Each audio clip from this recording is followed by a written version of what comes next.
72세 박미자 할머니가 방송국에 앉아 눈물을 흘리며 말했습니다. 국민연금만 믿었다가 지금은 월세가 두렵다고요. 평생 성실히 낸 국민연금. 받는 금액은 월 120만 원. 하지만 필요한 생활비는 220만 원. 이것은 한 할머니만의 이야기가 아닙니다. 바로 우리 모두의 미래일 수 있거든요. 오늘 그 충격적인 현실과 해결책을 낱낱이 공개합니다. 은퇴 후 후회 없는 삶, 100세 시대 노후 자산 관리의 모든 것. 72세 박미자 씨의 이야기는 어느 이른 아침 방송국 스튜디오에서 시작되었지요. 그녀는 인터뷰 의자에 앉아 있었고 차가운 조명이 얼굴에 드리워져 있었습니다. 두 손은 무릎 위에서 불안하게 떨리고 있었는데 그 떨림 속에는 단순한 긴장감이 아니라 깊은 후회와 슬픔이 함께 담겨 있었습니다. 잠시 침묵이 흘렀고 무거운 공기는 스튜디오 안을 짓눌렀습니다. 이내 그녀의 눈에서 떨어진 뜨거운 눈물 한 방울이 그동안의 삶을 대신해 말해주고 있었습니다. 한참 만에 굳게 닫혀있던 입술이 열렸습니다. 그녀는 조심스럽게 그러나 떨리는 목소리로 이렇게 말했습니다. 국민연금만 믿었다가 지금은 월세가 두렵다고 했습니다. 그 말은 단순히 돈 걱정의 고백이 아니었지요. 평생 믿고 의지했던 제도가 더 이상 버팀목이 되어주지 못한다는 배신감, 그리고 젊은 날에 안일했던 선택에 대한 후회가 녹아 있었습니다. 그녀는 거칠어진 손으로 눈물을 훔치며 왜 조금 더 멀리 내다보지 못했는지, 왜 노후를 그저 막연하게만 생각했는지 스스로에게 물었습니다. 손등에 스친 까칠한 감촉이 현실의 쓰라림을 일깨워 주었고 그 쓰라림은 가슴 깊은 곳까지 스며들었지요. 그날 새벽 시장 골목은 푸른 조명과 상인들의 분주한 움직임으로 가득 차 있었습니다. 박미자 씨는 장바구니를 든 채 무거운 발걸음을 옮기고 있었습니다. 차가운 새벽 공기가 뺨을 스쳤고 코끝에는 김이 모락모락 피어오르는 찐빵 냄새와 흙냄새가 섞인 신선한 채소 향이 스며들었습니다. 그녀는 시금치 한 단을 들었다가 내려놓으며 긴 한숨을 내쉬었습니다. 불과 몇 해 전까지만 해도 마음 편히 장을 봤지만 이제는 시금치 한 단, 두부 한 모도 가격을 손끝으로 따져가며 한참을 망설여야 했습니다. 불판 위에서 지글거리는 삼겹살 냄새는 미각을 자극했지만 그녀는 냄새만 맡은 채 발길을 돌렸습니다. 지갑은 가벼웠고 마음은 더욱 무거워졌습니다. 거실에서는 남편이 오래된 은행 통장을 펼쳐 들고 있었습니다. 손때 묻은 나무 테이블 위에서 그의 투박한 손가락이 잠고 34,000원에서 멈춰 섰습니다. 시계 초침 소리만이 고요를 깨뜨렸고 깊은 한숨이 공기 중에 흩어졌습니다. 젊은 시절 그는 국민연금만 믿고 살았습니다. 정년퇴직 후에는 그 돈으로 충분히 살 수 있으리라 여겼지만 현실은 달랐습니다. 거칠어진 손을 내려다보며 그는 스스로에게 물었습니다. 왜 다른 준비를 하지 않았을까? 왜 시간이 해결해 줄 것이라 믿었을까? 그러나 돌아오는 대답은 없었습니다. 이것은 박미자 씨 부부만의 이야기가 아니었지요. 2025년 한 설문조사에서는 은퇴자 10명 중 7명 가까이가 국민연금만으로는 생활이 어렵다고 답했습니다. 텔레비전 뉴스에서는 은퇴자의 68%가 노후 자금 부족을 체감한다는 차가운 통계가 흘러나왔습니다. 가파른 그래프는 단순한 숫자가 아니었죠. 그 안에는 밤마다 뒤척이며 한숨 짓는 수많은 노부부의 절망이 담겨 있었습니다. 한적한 카페 구석에서는 또 다른 부부의 대화가 이어졌습니다. 김노인은 국민연금만 믿었다가 전기요금 내기도 힘들다고 털어놓았고 그의 아내는 고개를 끄덕이며 우리만 그런 줄 알았는데 다들 비슷하다고 했습니다. 그들은 서로에게 허탈한 웃음을 지었지만 그 웃음은 공감과 동시에 씁쓸한 절망을 숨기지 못했지요. 전문가들은 국민연금만으로는 평균 생활비의 절반밖에 충족하지 못한다고 지적했습니다. 실제로 부부가 받는 평균 수령액은 월 120만 원 내외에 불과했고 필요한 생활비는 220만 원 이상이었습니다. 그 차이는 단순한 숫자가 아니라 노후의 삶을 뒤흔드는 현실이었지요. 밤이 깊어지자 박미자 씨 부부의 침실에는 작은 스탠드 불빛만이 희미하게 빛나고 있었습니다. 부부는 등을 돌린 채 누워 있었지만 이내 남편이 조심스럽게 몸을 돌렸습니다. 그는 마지막 보루였던 집을 팔아야 할지 아내에게 물었습니다. 그 말은 곧 유일한 안식처를 포기하자는 이야기였지요. 박미자 씨는 대답을 하지 못한 채 눈을 감았고 남편의 깊은 한숨만이 어둠 속에 메아리처럼 울렸습니다. 2025년 대한민국은 초고령 사회로 들어섰습니다. 국민연금만으로는 버티기 힘든 노인들의 수는 점점 늘어났고 준비 없는 노후는 고통이 되었습니다. 더 이상 외면할 수 없는 현실 앞에서 우리는 지금이라도 무엇인가를 시작해야 했습니다. 국민연금 개혁안은 은퇴자들에게 더 큰 불안을 안겨주었죠. 2025년 발표된 개혁안은 보험료율을 기존 9%에서 13%로 올리고 소득 대체율은 43% 수준에 머무르게 했습니다. 젊은 세대는 부담이 늘어났고 이미 은퇴했거나 은퇴를 앞둔 세대는 예상보다 적은 금액을 받게 될 것이라는 두려움에 시달렸습니다. 발표 당시 화면에 비친 그래프는 차갑고 단단한 현실을 드러내 주었지요. 그 숫자들은 단순한 계산식이 아니었습니다. 그것은 노후의 삶 하루하루를 지탱하는 힘의 크기를 의미했습니다.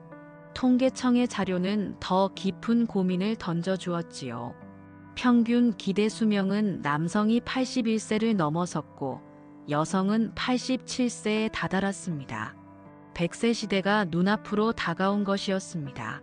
하지만 긴 생애는 단순히 축복만이 아니었죠. 그만큼 더 오래 살아야 했고 생활비와 의료비도 그만큼 더 많이 필요했습니다. 사람들은 오래 사는 기쁨을 말했지만 실제 은퇴자들의 마음은 두려움으로 가득 차 있었습니다. 그러나 모든 이들이 절망에만 빠져 있지는 않았습니다. 젊은 시절부터 꾸준히 준비해온 이들은 달랐습니다. 국민연금에 더해 퇴직연금과 개인연금을 함께 준비하며 3층 연금 구조를 만들어둔 이들은 비교적 안정적인 노후를 보내고 있었습니다.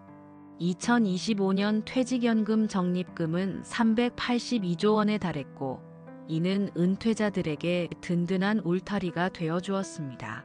한 전문가의 설명은 단호했지요. 국민연금 하나만으로는 20년 이상 이어질 노후 생활을 버티기 어렵다고 했습니다. 국민연금이라는 1층 연금 위에 퇴직연금이라는 2층, 그리고 개인연금이라는 3층을 쌓아야 안정적인 노후가 가능하다고 강조했습니다. 그는 오랜 강의 경험 속에서 수많은 시니어들을 만나왔고 그들에게 전해주고 싶은 메시지는 분명했습니다. 연금 포트폴리오를 다층적으로 설계하는 것이야말로 삶을 지켜내는 가장 확실한 방법이라는 것이었죠. 연구 결과는 현실을 더 적나라하게 보여주었습니다.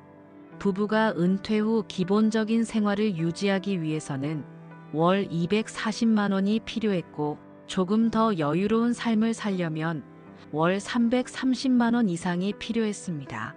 그러나 국민연금 수령액은 그 절반 수준에 불과했지요. 구체적인 금액을 눈으로 확인한 순간 많은 이들은 막연했던 불안이 현실이 되었음을 깨달았습니다. 특히 의료비는 은퇴자들의 삶을 크게 위협했습니다. 65세 김 씨 부부는 평생 모아둔 돈으로 작은 노후 자금을 마련해 두었지만 남편의 갑작스러운 입원으로 단 1년 만에 2천만 원 이상을 쓰게 되었습니다. 하얀 병실, 소독약 냄새, 규칙적으로 울리는 의료기기 소리.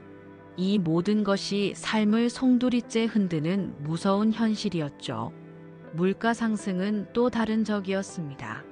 국민연금처럼 고정된 금액으로는 오르는 물가를 따라갈 수 없었습니다. 전문가들은 반드시 자산을 분산시켜 인플레이션을 방어해야 한다고 조언했지요. 주식, 채권, 부동산, 금과 같은 자산을 활용하는 방법이 제시되었습니다. 배당주와 ETF, 채권으로 포트폴리오를 분산하면 충격을 줄일 수 있다는 설명이 이어졌습니다. 최근에는 디지털 자산이 새로운 영역으로 떠올랐습니다. 위험이 크다는 경고가 따랐지만 일부는 자산의 510% 정도를 배분해 시도해 보기도 했습니다.